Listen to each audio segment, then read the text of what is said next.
Jim Buchanan, thank you so much for joining me. Well, it's absolutely my pleasure to be here today. And you're doing an incredible job. Just to watch you and the production of it's phenomenal. Thank you so much. I mean, we've been connecting in community because clearly there was a real need for community voice to be at the center when we talk about cannabis equity. And I want you to give us a little bit of the background of what that's looked like from the side that maybe many people don't know, all of these voices that have really been championing this effort at the state level. Yeah, well, I've been in industry from a retail perspective since 2015. It's always a lack of African Americans, in the business. We're a large part of the percentage that are being locked up, but we're locked out of the economic opportunity. Mm-hmm. So as we look at the billions of dollars being generated, the only way we're going to be able to move the line in the sand is by forcing it, and coming together. So a lot of our community organizations, so I'm president of the Washington State African American Cannabis Association, really was created for this movement. And along with my vice president, Philip Pettit, we start talking to Joaquin in Africatown and Elmer Dixon and King County Equity Now and Daryl Powell with NACP and a lot of other organizations, Representative Don Mason and we just forged a community organization as we were moving forward to be able to say we need additional licensing. Mm-hmm. Then it also spun into looking at the $1 billion in tax revenue that was generated in the last 2 years. None of it was going back to the community. So, we started forging and sending the message that we want some of that money coming back to the community for a community reinvestment program. Well, there you go. And I got to say, our brothers, Ronald and Ronell from the Factors TV, they touched on it this week as well from their own perspective. Let's hear what they had to say. Speaking of marijuana, I know you wanted to talk about the states that are not only legalizing it, but they are going to give permits or licenses to the people who are affected by, the marijuana. Washington State. Is my camera right there? Washington State. You guys suck. There's so many families that have been broken, people that have been time taken from them for laws that were criminalizing, that was restricting of having a driver's license to get a job or be able to get a job in the first place because you're a felon because of marijuana. My family been torn apart, friends' family been torn apart because of people going to jail, being, classified as junkies just because of marijuana. And now it's a $1 billion industry. And it's not fair that so many people lost generational wealth. Like people lost generational wealth by being arrested. That's like, a person who grows up and his dad owns a tire factory. Like, say my dad sold marijuana, he essentially he was a farmer and a cultivator. But because of laws that, were there before, prohibit him. They prohibited him from passing it down and me, growing generational wealth. And now you can walk in a store with it. I went to jail younger for like a blunt and a half when I was like 20-something in Renton, Washington. And now that same thing is like, not an issue. So. Not an issue at all. It's just crazy to me how Washington has let us down. You're so progressive, you're so liberal, and you won't give opportunity for ownership for black people to own dispensaries, for us to own farms. It's under 1% of what we're in this industry. And for it to be as many crimes, I went to Seattle Central in 2010. I had a project about marijuana arrests, and at that time it was like $700,000 a year, and they were wasting like probably $17-20 million on cases that didn't amount to nothing. Even the time that they were going to get back for going to prison and paying your just due to society fines, you still are not going to pay that back. You know what I'm saying? Because of they're wasting money in these cases. So they've been doing this for so long, and knowing the cases they had, that they won't give opportunity to people who are affected by these cases, whether it be family, whether it be a son or a daughter. By some means, somebody should be implemented to become an owner, part owner, or either a grower of a marijuana co-op or grower, whatever. 502, whatever they want to call it. Because we have missed out so much on that, and it's so huge in this state.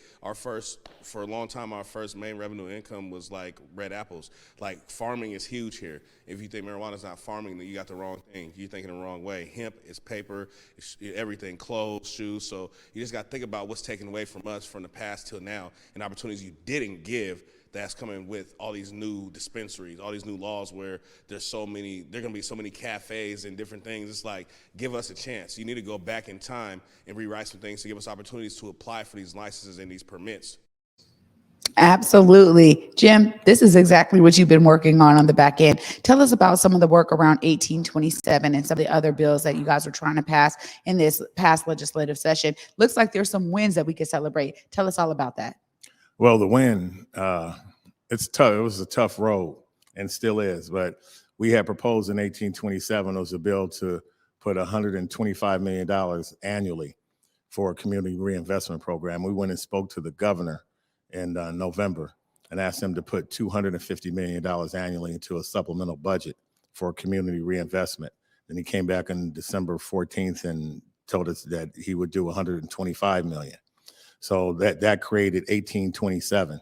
As 1827 went through the House, it passed through the House, and it passed all the way to the Senate through rules and got to the Senate floor 2 days before the legislation was over, and it died.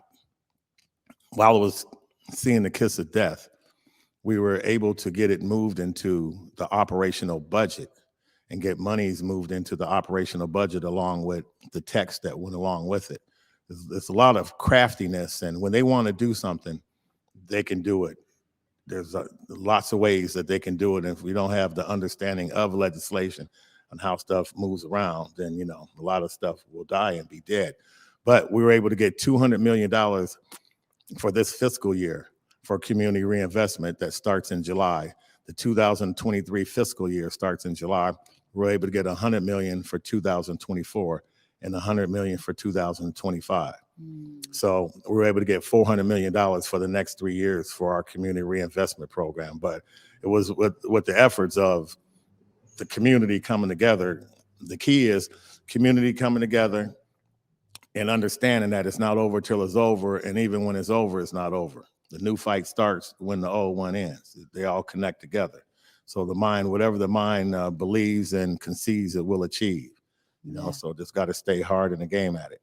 Well, you're absolutely right. I mean, let me tell you, as a recipient of your emails, my friend, I saw the effort never, ever ceasing. It was constant pressure, constant community voice coming together as this collective power epicenter to really push this message forward for those who were kept on trying to say, oh, don't know if now's the right time. I mean, we talk about certain things in terms of election years and how it plays out when you're hitting the legislature, right? We know that some people are not bold enough to make these kind of things happen because they're worried about their election coming up.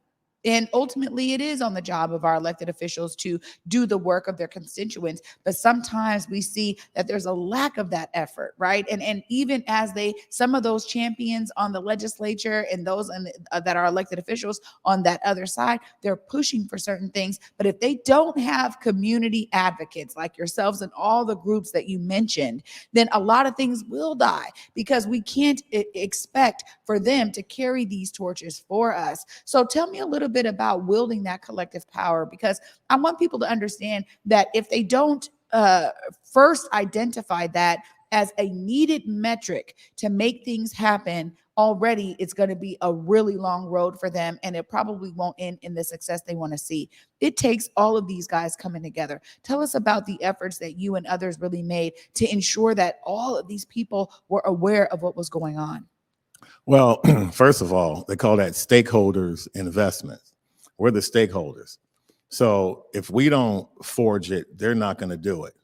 No one's going to come. No one came to, we had bills that we wanted for licensing and community reinvestment originally, and not one legislator would sponsor the bill to write a bill. So we started writing our own bill. You know, we could have died then before legislation, but we didn't. We said, look, you know, we're going to figure out how to write a bill, and we're going to get somebody to get it at the last day possible, whatever. And at the last moment, we got a legislator to sponsor it on December 27th, right before legislation was getting ready to open. You know, so they have to see an effort from the community that is just something phenomenal. For me personally, you know, I figure I do all I could do, and then God will do the rest. You know, even when you think it's over, you know, then all of a sudden something miraculous happens. That's always been my experience in my whole life, and that happened here also. So, but as we moved along, it was a small group, and then it went to a larger group, and it went to a larger group, and it went to, but that happened the year before on the task force meetings. You know, we started on to shape it. the legislators on the task force would not recommend what should be done. They weren't pushing forward. And then even after we got the task force to recommend, we, the community, what we felt was equity and quality, none of the legislators on the task force that voted for the recommendations would sponsor the bills. So at the end, even all through legislation, the licensing bill we had was for 338 retail licenses per year between 2022 and 2029.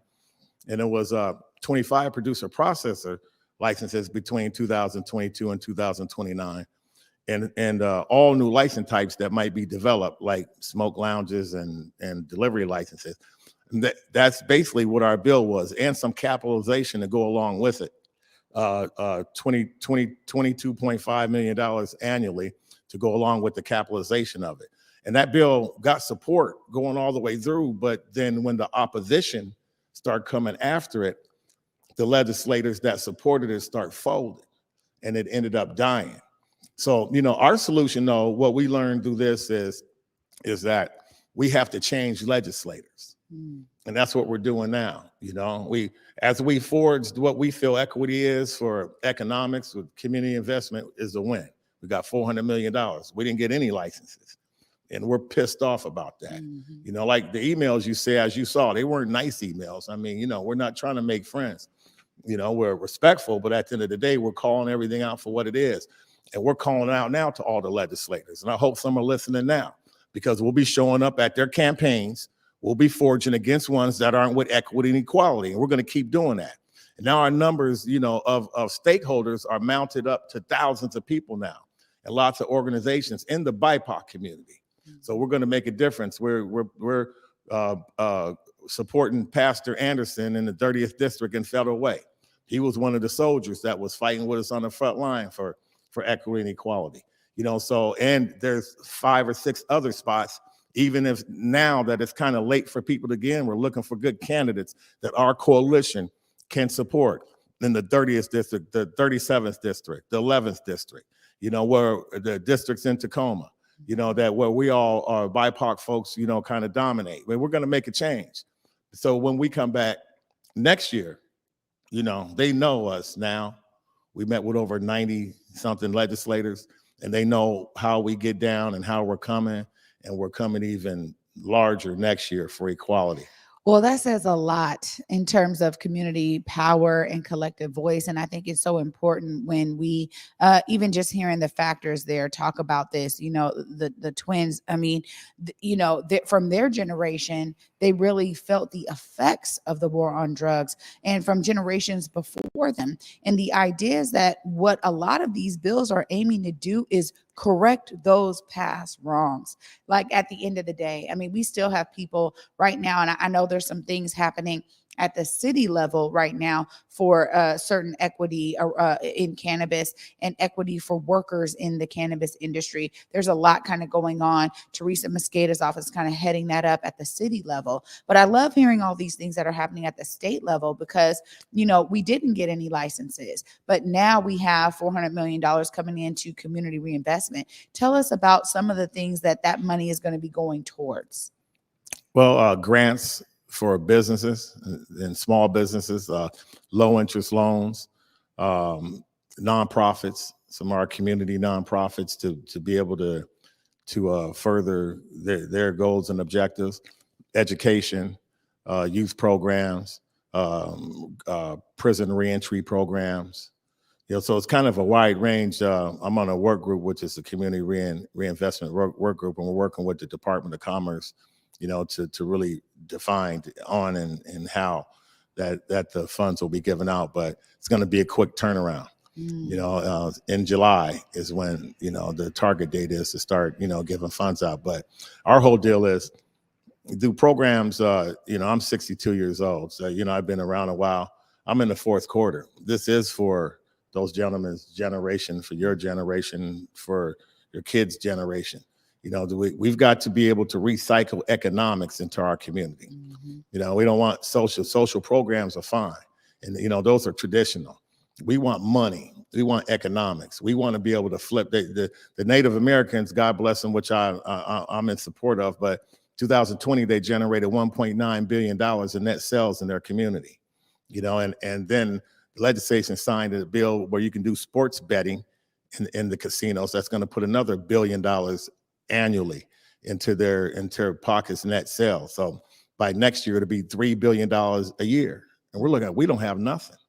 We have 400 years of abuse and being raped and murdered and built the country. And out of the 400 years, he's still giving us nothing. That is going to stop. Yeah. And it really does take, I think, these bold approaches. I mean, as you said, when you made reference to the emails, it's not about this kind of like, oh, well, we're kind of asking. It's really this long, strong communication around demanding, which I think really changes the game a little bit in terms of people understanding the sense of urgency, right? And we talk about equity all the time, but it literally means a sense of agency. So us being able to identify where funds need to be going in our communities. And then it's like, look, you guys got to give us these revenues, and you got to move out of the way so that people in the community can really understand what's necessary, talk to community members, build those relationships, and really inject funding in all of these areas that are necessary. And it's a great thing because we've been talking about circulating the Black dollar right here on Converge for a very long time. And I love seeing these Black market events that pop up because it's like, I don't have an excuse for me to say, I don't know how to, shop at Black businesses. I don't know who these guys are. I get the opportunity to go out as a consumer, learn some of these business owners, get to know them, start to build relationship with them, and literally patron their business. So the ideas of us not knowing what we're going to do or not having an understanding about it, that is really breaking down too, because in community, there is a strong effort to showcase these Black businesses when we talk about circulating Black dollars. So I love how you really bring it back to the economics of it all. It's important that we understand and identify how we're able to wield those economics into our communities. And, shout out to you and everybody who's really made this happen. If people are wanting to know more and follow up as this money comes out, we always say right here, we got to follow the money, right? Because I will say too, that we've seen it be divisive in our communities. And I'm wondering, before I even let you tell people how to find you and how to be connected, I'm wondering how you guys are even thinking about that, because we've seen it be destructive to a certain degree. And we've also seen that, hey, well, I know about these guys, I'm going to give the money to my friends. How are you guys being intentional in terms of accountability when this money hits? Well, it's going to be, tight governed. But one thing it can't be also is it can't be put in a bracket of a normal RFP type situation. Because, when you do that, it's a bidding process that, the richer get richer. And the ones that never had the opportunity, that were most oppressed, don't have the opportunity. So, the bottom line is that we're making sure things are put in place so that, folks, you got to do certain things to qualify, like have a business plan and, it all makes sense and some type of structure of goal and objectives. But, we're making sure that folks get that chance, to get it. So a lot of the sausage making though now is still being created, and that's what our task force, is doing. I would say for everybody to follow through the Social Equity and Cannabis Task Force, which is the work group, Community Reinvestment Program work group. And it's on their website. And I think we have a meeting next week, and we're going to continue to have meetings, to do it, but to also reach out to our organization. That's info@wsaaca.com. And that's the Washington State African American Cannabis Association, who, put you on our list.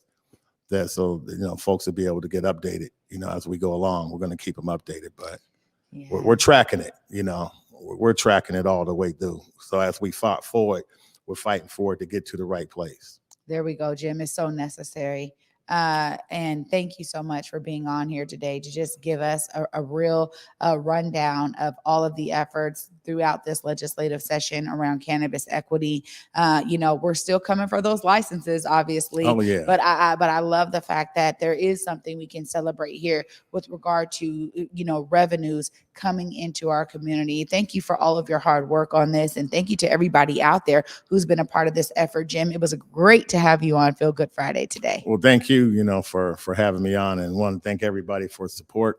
And please reach out to join the movement. Yeah, absolutely. Absolutely. It takes us all. Yeah. Oh, you guys heard it right there from Jim. And you guys know that is my moniker on this show right here, is to see yourself as a part of the solution. What Jim highlighted here today is the opportunity for you to get engaged and get involved. And if you've understood this war on drugs and the harm that it caused to particularly Black communities and our Latino communities, you guys, please find a way to get engaged and get involved. Jim is saying the door is open here. If you are one of those people that seems skeptical about, oh man, money's coming into the community, how is it going to go? How is it going to get wielded? Be one of the people that are engaging yourself in the process. There is no reason why you can't do that. We're asking you guys to do that, and we want more people to be engaged in this. I'm just glad Jim was able to spotlight it all.